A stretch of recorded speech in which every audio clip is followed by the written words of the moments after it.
Journey to the Center of the Earth by Jules Verne. Chapter 43.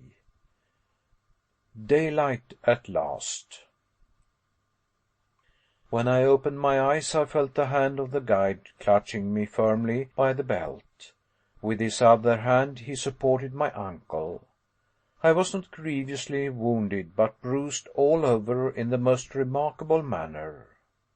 After a moment I looked around, and found that I was lying down on the slope of a mountain, not 2 yards from a yawning gulf into which I should have fallen, had I made the slightest false step.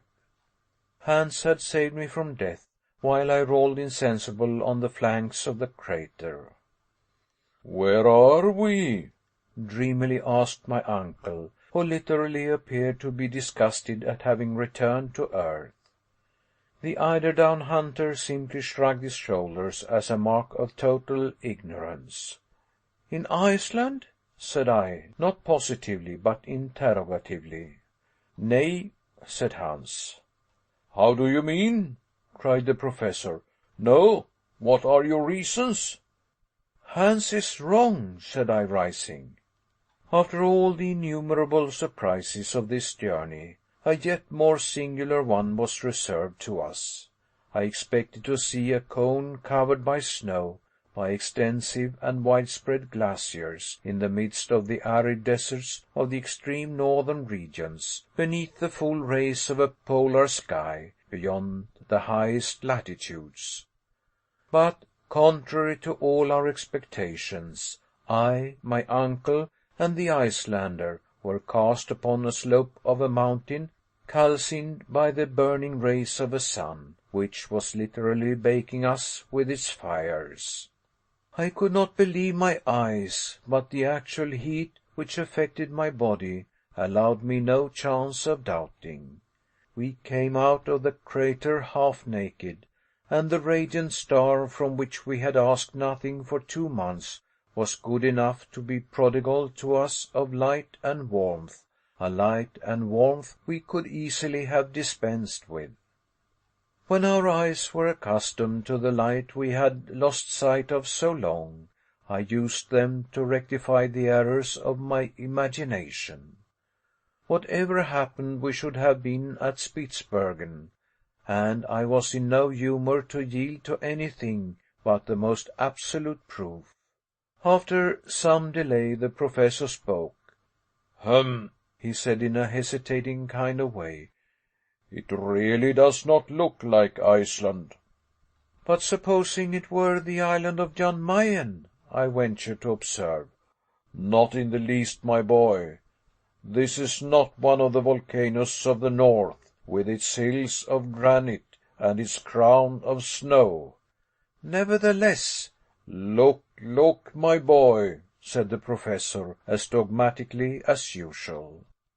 Right above our heads, at a great height, opened the crater of a volcano, from which escaped from 1/4 of an hour to the other, with a very loud explosion, a lofty jet of flame mingled with pumice stone, cinders, and lava. I could feel the convulsions of nature in the mountain, which breathed like a huge whale, throwing up from time to time fire and air through its enormous vents. Below, and floating along a slope of considerable angularity, the stream of eruptive matter spread away to a depth which did not give the volcano a height of 300 fathoms. Its base disappeared in a perfect forest of green trees, among which I perceived olives, fig trees, and vines loaded with rich grapes. Certainly, this was not the ordinary aspect of the Arctic regions. About that there could not be the slightest doubt. When the eye was satisfied at its glimpse of this verdant expanse, it fell upon the waters of a lovely sea or beautiful lake, which made of this enchanted land an island of not many leagues in extent. On the side of the rising sun was to be seen a little port, crowded with houses, and near which the boats and vessels of peculiar build were floating upon azure waves. Beyond, groups of islands rose above the liquid plain, so numerous and close together as to resemble a vast beehive. Towards the setting sun, some distant shores were to be made out on the edge of the horizon. Some presented the appearance of blue mountains of harmonious conformation. Upon others, much more distant, there appeared a prodigiously lofty cone, above the summit of which hung dark and heavy clouds. Towards the north, an immense expanse of water sparkled beneath the solar rays, occasionally allowing the extremity of a mast or the convexity of a sail bellying to the wind to be seen. The unexpected character of such a scene added 100-fold to its marvelous beauties. "Where can we be?" I asked, speaking in a low and solemn voice. Hans shut his eyes with an air of indifference, and my uncle looked on without clearly understanding. "Whatever this mountain may be," he said at last, "I must confess it is rather warm. The explosions do not leave off, and I do not think it is worth while to have left the interior of a volcano and remain here to receive a huge piece of rock upon one's head. Let us carefully descend the mountain and discover the real state of the case. To confess the truth, I am dying of hunger and thirst." Decidedly, the professor was no longer a truly reflective character. For myself, forgetting all my necessities, ignoring my fatigues and sufferings, I should have remained still for several hours longer, but it was necessary to follow my companions. The slope of the volcano was very steep and slippery. We slid over piles of ashes, avoiding the streams of hot lava, which glided about like fiery serpents. Still, while we were advancing, I spoke with extreme volubility, for my imagination was too full not to explode in words. "We are in Asia," I exclaimed. "We are on the coast of India, in the great Malay Islands, in the center of Oceania. We have crossed the one half of the globe to come out right at the antipodes of Europe." "But the compass!" exclaimed my uncle. "Explain that to me."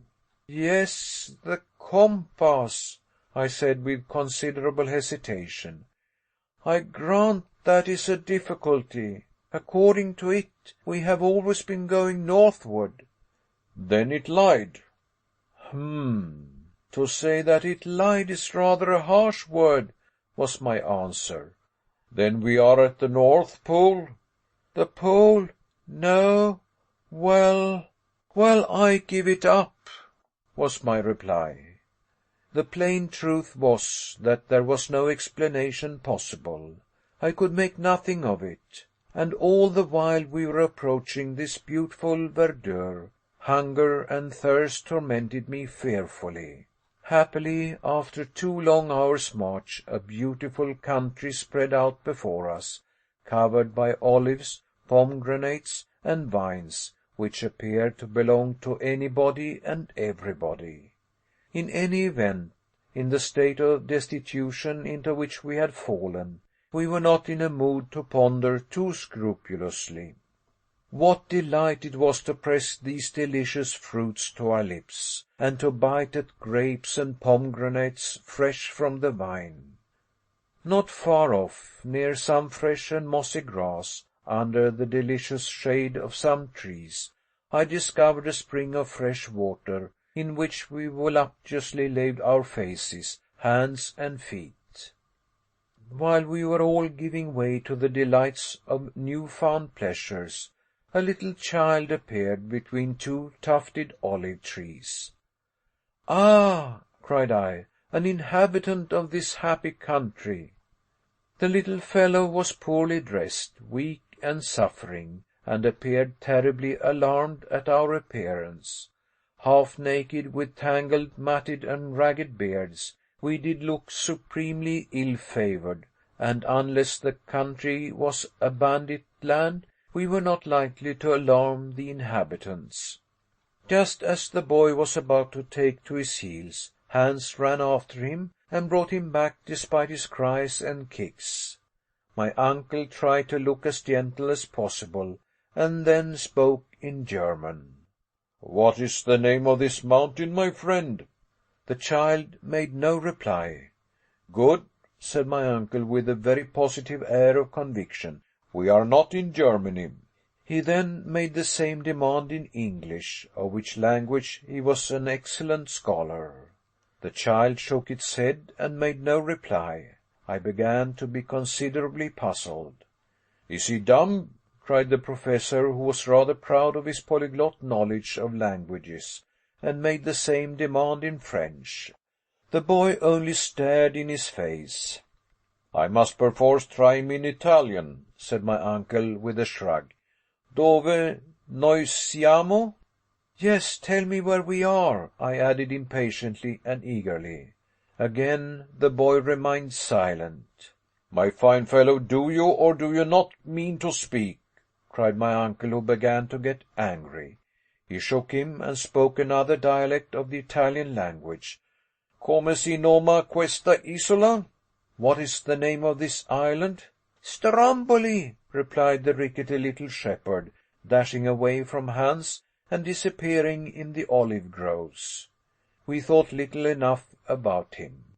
Stromboli! What effect on the imagination did these few words produce? We were in the center of the Mediterranean, amidst the eastern archipelago of mythological memory, in the ancient Strongylos, where Aeolus kept the wind and the tempest chained up. And those blue mountains which rose towards the rising sun were the mountains of Calabria. And that mighty volcano which rose on the southern horizon was Etna, the fierce and celebrated Etna. Stromboli, Stromboli, I repeated to myself. My uncle played a regular accompaniment to my gestures and words. We were singing together like an ancient chorus. Ah, what a journey! What a marvelous and extraordinary journey! Here we had entered the earth by one volcano, and we had come out by another. And this other was situated more than 1,200 leagues from Sneffels, from that drear country of Iceland, cast away on the confines of the earth. The wondrous changes of this expedition had transported us to the most harmonious and beautiful of earthly lands. We had abandoned the region of eternal snows for that of infinite verdure, and had left over our heads the grey fog of the icy regions to come back to the azure sky of Sicily. After a delicious repast of fruits and fresh water, we again continued our journey in order to reach the port of Stromboli. To say how we had reached the island would scarcely have been prudent. The superstitious character of the Italians would have been at work, and we should have been called demons vomited from the infernal regions. It was therefore necessary to pass for humble and unfortunate shipwrecked travellers. It was certainly less striking and romantic, but it was decidedly safer. As we advanced, I could hear my worthy uncle muttering to himself, "But the compass! The compass most certainly marked north. This is a fact I cannot explain in any way." "Well, the fact is," said I with an air of disdain, "we must not explain anything. It will be much more easy." "I should like to see a professor of the Johanneum institution who is unable to explain a cosmic phenomenon. It would indeed be strange." And speaking thus, my uncle, half naked, his leathern purse round his loins, and his spectacles upon his nose, became once more the terrible professor of mineralogy. An hour after leaving the wood of olives, we reached the fort of San Vicenza, where Hans demanded the price of his 13 weeks of service. My uncle paid him with very many warm shakes of the hand. At that moment, if he did not indeed quite share our natural emotion, he allowed his feelings so far to give way as to indulge in an extraordinary expression for him. With the tips of 2 fingers, he gently pressed our hands and smiled. End of chapter 43. Read by Lars Rolander.